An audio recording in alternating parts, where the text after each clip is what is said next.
Hi everybody, this is the Baseball Hut, your amazing, spectacular, terrific, the great one, the People's Champion, your host, the Hut, and here we are back at the Baseball Hut. I need you to subscribe and like this video. So, the Mets had a winless road trip, 0-6 on the road trip, and 0-6, they haven't won a game since the trade deadline on Tuesday. Well, you talk about a team that's beaten, completely, totally beaten. At this point, we're just going to run out the string and run out the schedule at this rate. I will say that the one guy that has had some energy has been Francisco Lindor. The rest of this group is completely, totally dead. McNeil's been okay, but the rest of them are dead. Completely, totally shot at this rate. You have guys in this lineup that shouldn't be here. Stewart shouldn't be here. Mendick shouldn't be playing. Ortega shouldn't be playing. These guys are 4A players. Beatty has been terrible. He's 0 for his last 19.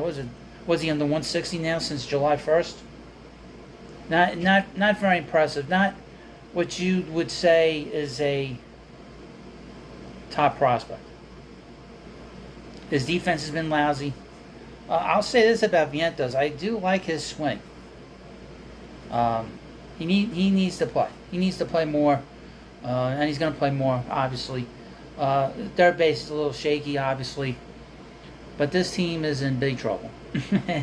But it's only for a couple of months. I believe them when they say they're going to be competitive next year. I don't think that they're going to bring in Shohei Ohtani. I know some people have said that to me in the last few days. This is proof that they're going to... No. Cohen said that he's not going to... They're not going to have a big splashy offseason. The big splash is obviously Ohtani. This team is more than just one player away, or in his case, 2 players away. This team has got to get younger. We know that. They've got to get faster. They've got to be able to be much more athletic than this group is. This group is pathetic. Obviously, with Vogelback here, Vogelback will not be here next year. I know he's going to finish out the string, but he's certainly not going to be here. I had no confidence that he was going to hit Batista. Did you? No. That guy is huge. He makes Batista look like a munchkin. He's a big guy. But obviously, looking at this team, they're going to lose over 90 games. Right now, they're on pace to win 72 games, and that means they're going to go 72-90. Coming into the game, I don't even know what the numbers are. I know they're 3 games behind. 3 games ahead of the Nationals. So this team could finish in last. It is embarrassing for this season, but it's a short-term embarrassment for a longer-term goal. They could have stuck with this group and hung around 500 and be in mediocrity. They chose the other option, which is to get rid of everybody they could get rid of that had value and get younger in the farm system. I will mention again, I have the Prospect Hub. Please go in there and subscribe to it. I'll put the link in the description of this video. I did a video for you on Saturday, going through the top 20 list that SNY put out. I put a lot of work into it. Hope you go and check it out. It's a long video, 16 minutes, a little bit longer than some of the other Prospect videos I've done. I hope you like it. I think it came out really good, very, very good. There are going to be other lists coming out. There's going to be the top 30 list. A lot of different things are going to be coming out on that channel. So you need to subscribe. All I do is find scouting reports, talk about the young guys and the young players. I leave it up to you, the subscriber, to talk about these players. Okay? I do not give any commentary on players I have not seen. Everything I've read from people that have seen these players play. I will not give you my opinion unless I feel like I've seen the player enough. So if a guy's in the major leagues, if a guy's in spring training a little bit here and there, I can give you some kind of an opinion, some kind of thoughts on what I think of them as a player. But if I haven't seen them, I'm not going to tell you. I'll never make it up. I'll never even try to conjure up a summation of different scatter reports. I'm not going to do that. That will be up to you. So that is all information. That is about as informational as I can be on this platform. Because, I got a big mouth and I'm very opinionated. But I feel that to give you as much information as I can on these young players the Mets have acquired, players that they brought into the draft the last 2-3 years, and obviously this is going to lead into next year. This team has the possibility to finish with the 5th worst record in baseball. That is the potential. They're not going to overcome the A's. They're too bad. They're not going to overcome the Royals, even though the Royals have played really well. They won, 7 out of the last 8 games? I don't think that they're going to get awfully close to being worse than the Nationals. And they seem to be dead. I mean, this Mets team is dead. I will mention this about Jose Quintana. He's a real professional guy. I would expect him to be with the Mets next year in the rotation. He pitched really well today. I mean, he's pitched really well since they brought him in. Since he has been healthy, he's been really, really good. So that's the kind of veteran guy that you need on your team, just in general. But this team is all about next year. I expect this team to have a lot of changes. Will we see a Ohtani? No, like I said, that I don't think that's going to happen. I do expect some pitching help in here. I think that they will have no choice to sign a pitcher to a 5 to 6 year deal. They're not going to have much of a choice. A couple guys to keep an eye on: Jordan Montgomery, who might be more of a 3-year guy. Aaron Nola is a guy you can keep an eye on.